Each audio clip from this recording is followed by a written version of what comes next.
I'm gonna need Disney to explain to me who greenlit some of these, because I just rewatched a few of them and bro, some of these are genuinely not okay. We're counting down from the most debatable to the ones that were just straight up inexcusable. Let's get into it. Monstro Pinocchio. We're starting with a death that most people don't even realize is a death. At number 13, Monstro from Pinocchio. Now, Monstro doesn't exactly die on screen. He crashes into rocks chasing Pinocchio and Geppetto, and the implication is he didn't make it. So why is he on this list? Because Monstro, as a concept, should not be in a kid's movie to begin with. This is a whale so massive and so violent it swallows ships whole.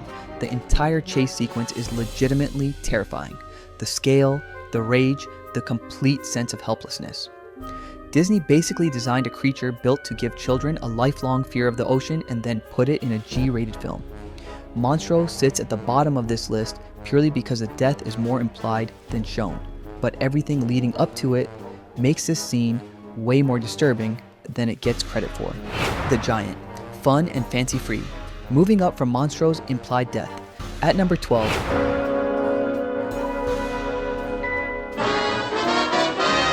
we have Willy the Giant from Fun and Fancy Free. And I know most people have never seen this film, which might be exactly why this death slips under the radar.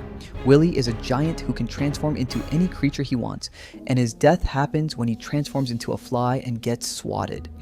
That sounds comedic, right? And in execution, it kind of is, which is what makes it strange.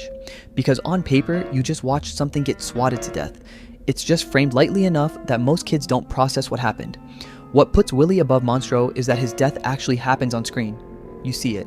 For a movie that sells itself as a fun anthology, that's a weird call. Disney was really out here letting giants get swatted on camera and calling it family entertainment. Gaston, Beauty and the Beast. At number 11, things start picking up. Gaston from Beauty and the Beast. And yeah, this one's going to upset some people. Gaston's death, by itself, is just a guy falling off a tower, which, by Disney standards, is actually pretty tame. What makes him rank above the previous two is the build-up. Gaston literally begs the Beast for his life. The Beast shows mercy, spares him, and then Gaston immediately stabs the Beast in the back while he's distracted. He gets maybe 2 seconds of triumph before gravity finishes the job. That moment, the treachery, the stabbing, the fall, hits kids in real time. The lesson is fine, but having someone stab another character in the back in a film that kids watch probably could have been handled differently. And compared to what's coming up on this list, Gaston's death is almost a walk in the park. Sha Yu, Cars Mulan. At number 10, Sha Yu from Mulan. And this is where the deaths start getting genuinely hard to justify for a G-rated movie. Soldier from the mountains. Sha Yu survives an avalanche, already a brutal sequence, comes back for round 2 and still gets outsmarted by Mulan. His death comes courtesy of Mushu, a rocket, and an entire tower of fireworks. Sha Yu literally explodes, on screen. In a movie rated G, Disney didn't just kill Sha Yu, they obliterated him. There are no remains, and the fact that all of China watches it happen somehow makes it worse, because the film plays it as this triumphant, crowd-pleasing moment. Meanwhile, a kid in that theater just watched a man get blown up by fireworks and everyone around them is cheering.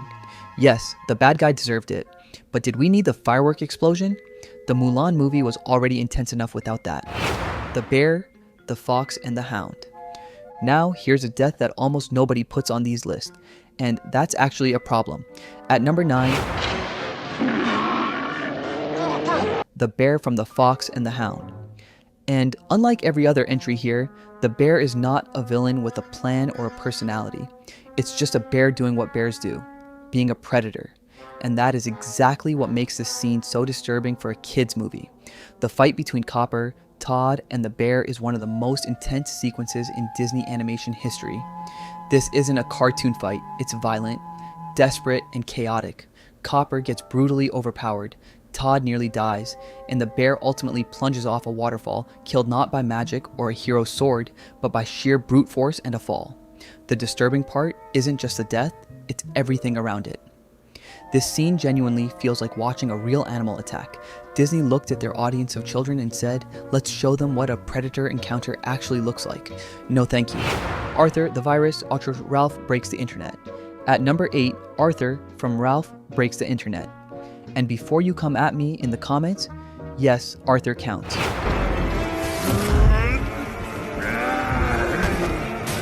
Arthur is the virus version of Ralph that spirals completely out of control, and his death is essentially an annihilation. When Vanellope helps Ralph crash the virus, Arthur, who is a massive corrupted version of Ralph at this point, gets completely destroyed as the internet reboots. What ranks Arthur above the bear is the psychological angle. This isn't just a monster dying. This is something that looks like your favorite character going completely wrong and then being wiped out.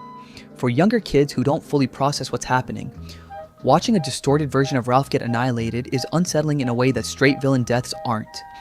It's a different kind of disturbing, and Disney just kind of put it in there. In a movie about the internet, for kids, Maleficent, Sleeping Beauty. At number 7, Maleficent from Sleeping Beauty. And this one is iconic for a reason.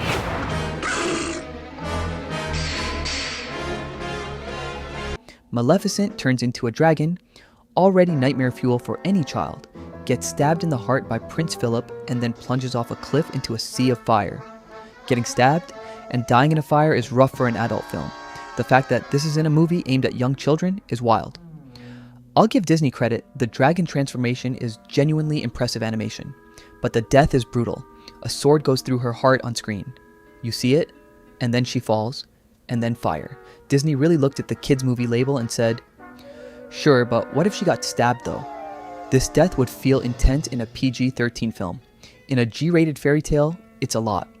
Compared to everything above her on this list, Maleficent's death actually feels more visceral, because it happens to a character that already terrified an entire generation of kids.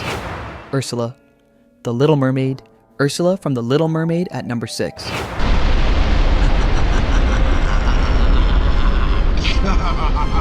And she's genuinely one of the more violent Disney deaths when you actually slow down and think about what happens. Eric impales her with the bow of a ship. That alone would qualify. But Disney looked at that and thought, you know what? Let's add lightning. So now she gets impaled and electrocuted simultaneously. And the film actually shows bits of her exploding outward as she dies. Bits of her in a movie for kids. What pushes Ursula above Maleficent is the detail. Maleficent gets stabbed and falls. It's quick. Ursula's death is drawn out, and the visual detail they put into it is unsettling. Disney clearly wanted this death to feel earned, and they went all the way with it. I respect the commitment. I genuinely do not respect putting it in a G-rated movie. Frollo, the Hunchback of Notre Dame. At number 5, Judge Claude Frollo from The Hunchback of Notre Dame. Esmeralda. She lives. No! And Frollo's death is one of the most philosophically heavy deaths in any animated film, period. This man spends the entire movie acting like God personally chose him to decide who lives and who suffers. And in his final moments, he's literally preaching from the top of Notre Dame, threatening to send Quasimodo to hell. And then he falls into what looks like liquid hellfire. The symbolism is impossible to miss. The man who spent his life claiming divine authority meets an end that looks exactly like the hell he kept threatening others with. That's incredible writing. It also is absolutely terrifying for any kid who catches what's actually happening. Frollo's death isn't just violent, it carries the weight of a man getting exactly what he promised others. That's a concept most adults have to sit with. Disney put it in an animated film and called it a kids movie. Scar, the Lion King. At number 4, Scar from The Lion King, and this is the one that lives rent-free in every 90s kid's head. There will be a king. Hey, but you said I will be king. Stick with me. Scar falls from Pride Rock, survives the fall, and then the hyenas close in. Disney made the choice to show his fate in the shadows. Probably smart, but even in shadow, it's obvious what's happening. The hyenas are eating him alive. Scar feels every bit of it. And the fire surrounding them means even if the hyenas somehow weren't enough, the flames finish the job. What makes Scar worse than Frollo and Ursula is the manner. Being mauled by animals while still alive is not a quick death. Disney knew this. They still put it in. And for years, the official stance was that the shadows meant it was implied. It wasn't implied. Every kid in that theater knew exactly what was happening to Scar. The Lion King is one of the greatest animated films ever made. This scene still pushed a limit that didn't need to be pushed in a kid's movie. Clayton, Tarzan. At number 3, Clayton from Tarzan. And this is the one that broke the most people.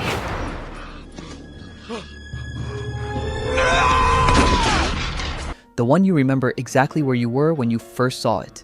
During his final fight with Tarzan, Clayton goes completely feral, slashing through every vine in his way.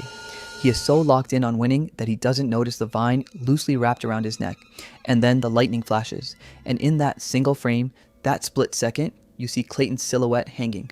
Just hanging. No ambiguity, no shadow trick, no he fell. A direct silhouette of a man who just hanged himself. In a movie for children, to this day, I don't understand how that made it through Final Cut. Every other death on this list you can make an argument for. You can say the symbolism matters or the villain deserved it. Clayton's death is just a hanging shown through a lightning flash in a children's movie that genuinely should not be there.